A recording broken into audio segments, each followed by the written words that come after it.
Em nome do Pai, e do Filho e do Espírito Santo. Amém. Podem sentar-se um momento. Meus caríssimos irmãos, nós iniciamos hoje, pela graça de Deus, temos a oportunidade de iniciarmos mais uma quaresma. Um tempo forte de penitência, um tempo forte de conversão. Em todos os tempos, Deus nos chama a conversão. Mas é bem verdade que no tempo da quaresma, Deus como que nos dá graças especiais para que nós possamos superar os vícios, os pecados e todos os obstáculos que têm nos impedido perseverar na comunhão com Ele.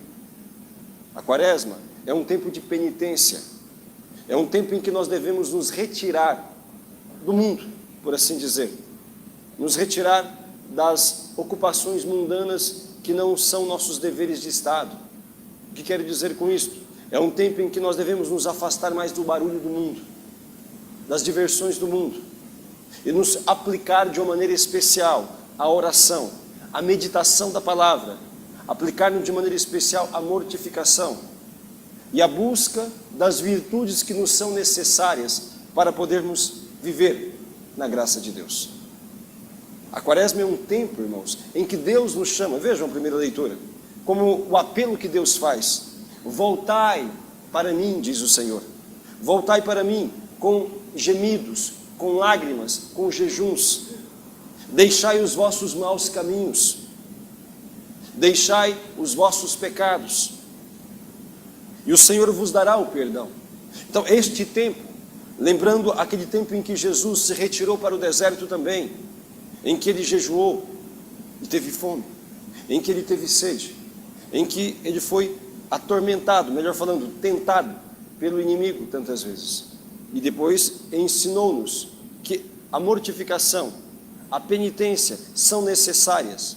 Depois que Jesus saiu da quaresma, do seu tempo de penitência ali, daquele retiro que ele fez, a primeira pregação dele, e isto foi logo após ter recebido o batismo de São João Batista. A primeira pregação de Jesus foi esta. Está lá em São Marcos, capítulo 1, versículo 15. Também lá em São Mateus, no capítulo 4, Jesus dizendo: fazei penitência porque está próximo o reino de Deus. Fazei penitência e crede no Evangelho.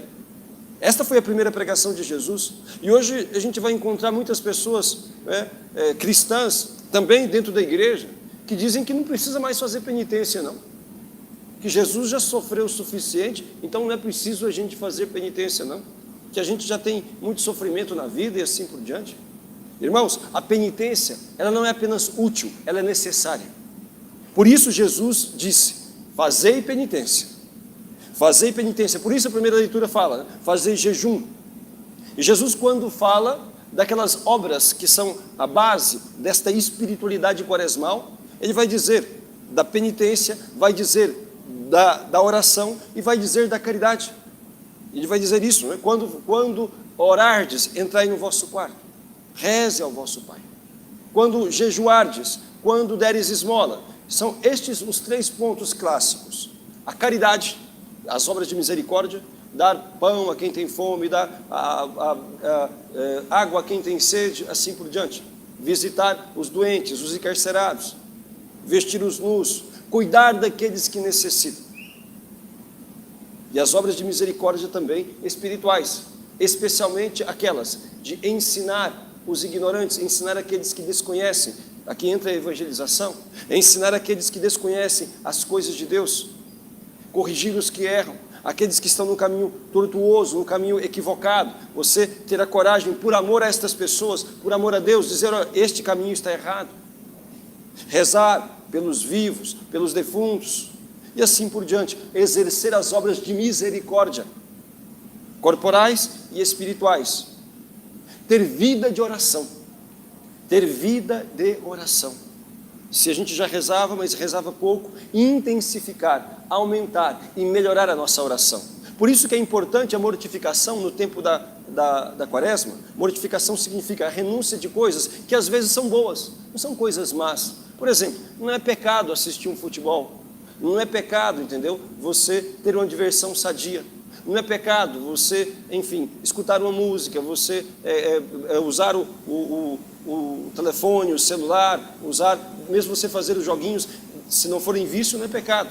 Mas no tempo da quaresma nós somos convidados ou a esquecer isto ou a limitar bastante. Usar menos Zap, menos Facebook, entendeu? Usar menos telefone, assistir menos televisão, ou simplesmente eliminá-la durante esse período. Não ver jogos, não é pecado ver, mas deixar mesmo as diversões sadias, para que sobre mais tempo para a sua oração, para que sobre mais tempo para você meditar a palavra de Deus, para que sobre mais tempo para você ler as coisas espirituais, seja a palavra de Deus, seja livros de catequese, a vida dos santos, e aquilo que irá nos edificar, que será para nós ali fonte de inspiração, a fim de que nós possamos viver melhor a nossa fé. É tempo, irmãos, de fazermos penitência, tempo de jejum e tempo de mortificação. Quero aqui explicar o que é o jejum e a mortificação. O jejum consiste em abster-se do alimento, ou limitá-lo. O jejuar é abster-se do alimento, porque comer é uma coisa muito boa, não é? Quem é que não gosta de comer? A gente gosta e precisa. O jejum consiste em abster-se do alimento por um determinado tempo, ou pelo menos diminuí-lo. O jejum eclesiástico, vamos dizer assim, o jejum oficial, consiste em quê? Consiste em fazer apenas uma refeição completa no dia. Por exemplo, você não toma café da manhã, pode almoçar normal, menos carne não, pode almoçar normal. E depois, ao invés de lanchar, não lancha, ao invés de jantar, você faz apenas meia refeição, apenas um lanchezinho pequeno. Isso é jejum, chamado jejum eclesiástico. Uma refeição completa e você pode ter uma ou duas pequenas refeições. Só isso, sem ficar beliscando depois outras coisas durante o dia, sem ficar comendo coisinhas, não. Isso é o jejum eclesiástico. Existe um jejum mais rigoroso. O jejum mais rigoroso é aquele que você faz pão e água, entendeu? Quem tem força e saúde pode fazer este. Até que horas? Até a hora que você quiser. Desde que, se você, por exemplo, interromper o jejum 3 horas da tarde, você pode, quiser depois jantar, pode, não tem problema. Ou 6 horas da tarde, depois fazer a janta, pode também. Pode fazer um jejum tomando só líquido. Pronto. Entendeu? E assim por diante. Esta é uma forma de jejum. Quem é que está obrigado a fazer jejum? O jejum está obrigado todas as pessoas maiores de 18 anos até 59 anos. As pessoas menos de 18 anos e a partir de 60 anos estão dispensadas. Também pessoas doentes que não conseguem estão dispensadas. Mulheres grávidas também estão dispensadas. Ou pessoas que têm um trabalho braçal muito pesado, então a estes é autorizado comer um pouquinho mais. Enfim, assim por diante. E o que é a mortificação? Mortificação ou abstinência também. Abstinência, abster-se é não fazer uso. Então hoje, por exemplo, quarta-feira de cinzas, é dia de jejum e de abstinência. Jejum é isso que acabei de explicar, abster-se do alimento, limitar o alimento, né? Ou abster-se dele. E é dia também de abstinência. Significa abstinência de carne, não comer carne. Carne de animais de sangue quente. Não se deve comer hoje. O pessoal conhece popularmente carne vermelha, nem caldo, nem nada. Certo? Hoje não se come carne. Quem é que está obrigado a esta abstinência? Pessoas de 14 anos em diante. 14 anos em diante está obrigado. Aí não tem idade não, 14 anos em diante. Até 200 anos tiver. Está obrigado à abstinência. Quem é que se excetua? Excetua-se doentes que precisam daquela proteína necessariamente, embora há outras formas de substituir, né? Ou então se o pobre que só ganhou carne para comer, que eu acho muito difícil isso acontecer, né? Imagine só. Então, olha, eu só ganhei carne. Enfim, mas se houvesse essa situação, estaria excetuado porque não teria outro alimento, vamos dizer assim, não é? Então todos nós somos chamados a jejuar e a fazer abstinência. Os dias obrigatórios. Quais são os dias obrigatórios, padre? De fazer o jejum e a abstinência. Obrigatório mesmo é na quarta-feira de cinzas e na sexta-feira da paixão. Só que, claro, nós que somos tão pecadores, nós que temos tanta deficiência, nós que somos tão inclinados ao mal, nós não vamos nos limitar apenas a isso. Aqueles que podem, que têm saúde, devem fazer um pouco mais do que isso. né? E aí vai da generosidade de cada um. A igreja nos ensina que todas as sextas-feiras, não só as da quaresma, nós devemos fazer jejum e abstinência, entende? Especialmente na quaresma. Mas nós podemos acrescentar mais dias. Há pessoas que vão fazer quarta e sexta. Há aqueles que vão fazer todos os dias menos domingo. Há aqueles que vão fazer a quaresma inteira, entende? Aí vai da generosidade de cada um. Obrigatório é quarta-feira de cinzas e sexta-feira da paixão. E as sextas-feiras, nós somos convidados a fazer. Embora nas sextas-feiras é dado à igreja, ela diz que pode fazer um outro tipo de penitência substituindo. Mas é muito conveniente que se faça esta aí, que é a penitência clássica. Então, no tempo da quaresma, nós devemos buscar usar este tempo para fazer esta renovação espiritual. Este é o sentido da quaresma. É um tempo de mais oração, de mais penitência. É um tempo de aplicar-se às coisas espirituais. Esquecer as coisas passageiras, ainda que boas. Esquecer as coisas passageiras, as coisas mundanas, entendeu? Sem deixar de cumprir os deveres de Estado. Quando eu falo esquecer as coisas passageiras, eu não estou falando que a dona de casa tem que deixar de limpar a casa. Não é isso não. Não estou falando que o operário tem que deixar de trabalhar. De maneira alguma. Não estou dizendo que o estudante tem que deixar de estudar. Não, todos têm que cumprir as suas obrigações. Isso aí é pressuposto. Quando eu falo deixar as coisas mundanas, eu estou dizendo aquelas coisas boas, entendeu? Aquelas coisas que não são agradáveis, mas que não são necessárias. As diversões, determinadas ocupações, que são coisas boas, mas que não são necessárias para a nossa vida. Ninguém vai morrer se ficar uma quaresma sem fazer um joguinho, entendeu? Ninguém vai morrer se ficar a quaresma sem tomar sorvete, por exemplo. Ninguém vai morrer se ficar aí, há 40 dias sem comer carne. Não morre não, entendeu? Ninguém vai morrer se deixar, por exemplo, de jogar bola durante 40 dias, ou de ver futebol durante 40 dias. Estas coisas que estou dizendo, coisas que são boas, mas que não são necessárias. A quaresma é um tempo, portanto, de deixar essas diversões ou ocupações que não são necessárias, que não são essenciais, para que nós possamos nos aplicar à oração, à penitência, à meditação da palavra de Deus, à mortificação e à busca de uma conversão mais profunda, de superação dos pecados. É tempo de conversão. O que significa conversão, irmãos? Conversão significa mudança de vida. Conversão é aquela pessoa que está fora da graça, ou seja, fora da comunhão com Deus, superar o que está atrapalhando. Conversão é, por exemplo, a pessoa que é preguiçosa, que não reza o terço todo dia. A partir de agora, vou fazer o propósito, vou me esforçar de rezar o terço todos os dias, pelo menos um terço.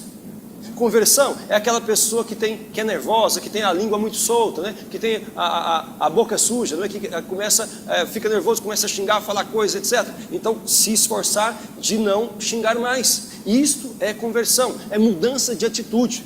Conversão é aquela pessoa, o homem ou mulher, ou quem quer que seja, que reclama de tudo. Que nada está bom. Se a mulher faz a comida assim, reclama. Se faz de outro jeito, reclama. Se é desse jeito, reclama. Se é de outra forma, reclama. Então, isso é uma desgraça. A murmuração é a ladainha do Satanás. Devemos procurar murmurar menos e agradecer mais a Deus por aquilo que Ele nos concede. Então, a busca da mortificação da língua, também não fofocar, não falar mal das pessoas, entendeu? Isto é conversão. Conversão é a pessoa que tem o vício de pornografia, de masturbação, o vício da impureza, né? De prática sexual fora do casamento. Buscar, neste tempo, então, superar isso, suplicando a Deus a graça. Primeira coisa, cortar aquilo que leva ao pecado. Pornografia, os olhos, né? Os ambientes, as amizades. Evitar os lugares que te levam ao pecado. Isto é conversão. Deixar aquilo que te separa de Deus. Conversão é a pessoa que tem ali o costume de se embriagar, ou drogar, ou qualquer coisa assim, ter aquele propósito e aquela determinação. Não vou mais colocar na minha boca. Conversão é o fumante, entendeu? O viciado, o inveterado, deixar de fumar. Isso é conversão. Fazer o propósito, pelo menos diminuir muito, mas o melhor seria deixar, para preservar a sua saúde, o seu dinheiro, entende? E assim, não deixar-se dominar por algo tão pequeno e tão inferior a você mesmo. Conversão é mudança de vida. Conversão é você que não tem a disposição de servir os outros. Conversão é aquela pessoa que é egoísta, que não gasta o seu tempo no serviço ao seu próximo. Por exemplo, para visitar uma casa, visitar um doente, para poder conversar com uma pessoa, visitar o abrigo de idosos, ou uma instituição como esta, enfim, para poder iniciar uma vida de mais serviço. Conversão é sair do comodismo. É colocar-se a serviço dos outros, entendeu? A pessoa que nunca tem o hábito de visitar um abrigo de idosos, uma casa de recuperação, que não tem o hábito de visitar, enfim, as pessoas que estão enfermas no hospital, que não têm o hábito de visitar os presos, encarcerados, fazer isso pelo menos uma vez na semana.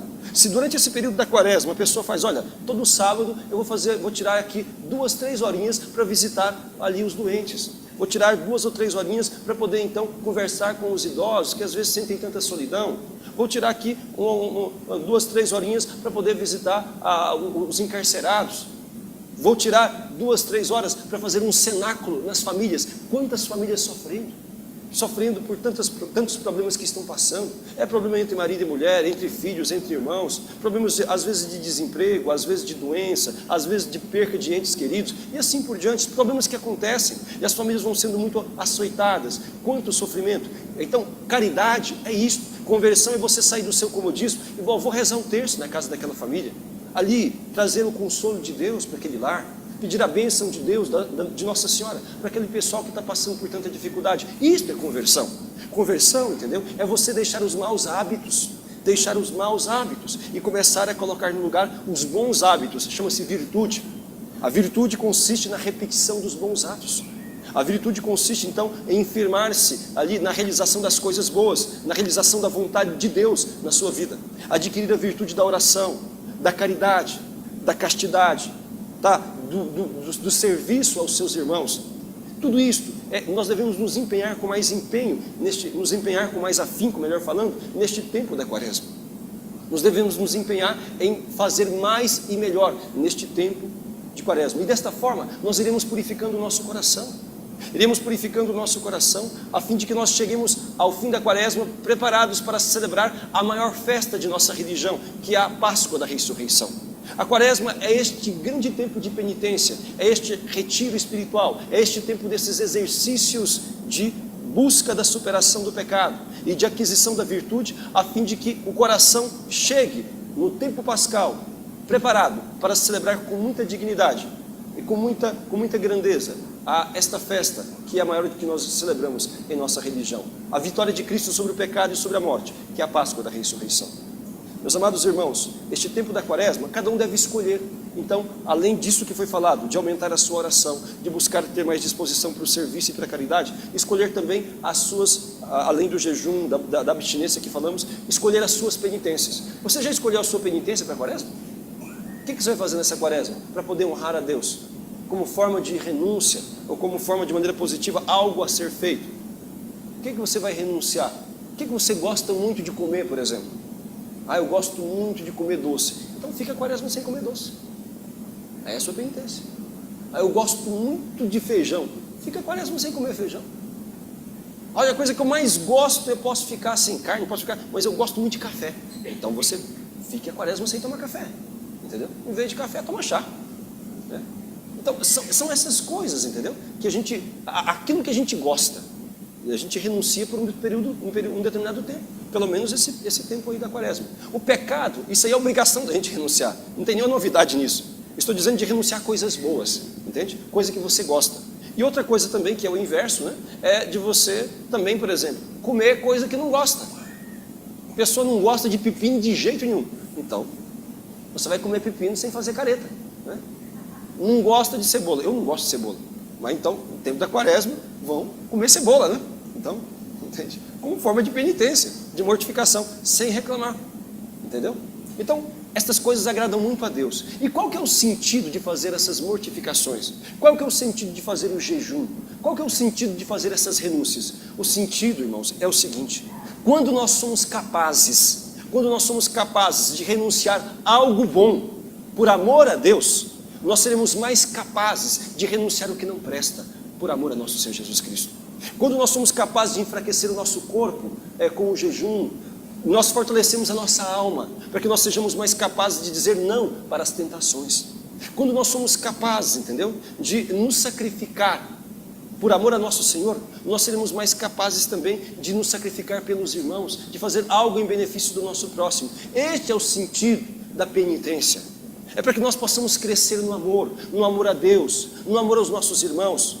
É para que nós possamos nos fortalecer na virtude. É para que nós possamos ser mais resistentes ao mal, de forma que nós venhamos a rechaçar, a renegar, a rejeitar as tentações do demônio.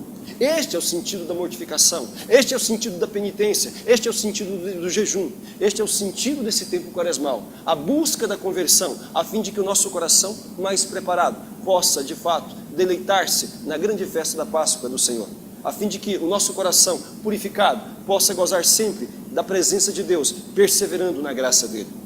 Peçamos a nossa Mãe do Céu, a Santíssima Virgem das Dores, que nos ajude a perceber o valor que as coisas têm, que nos ajude a perceber o valor que Deus tem, a fim de que o nosso coração, dado mais a penitência, possa então perseverar na graça do nosso Senhor. Louvado seja nosso Senhor Jesus Cristo.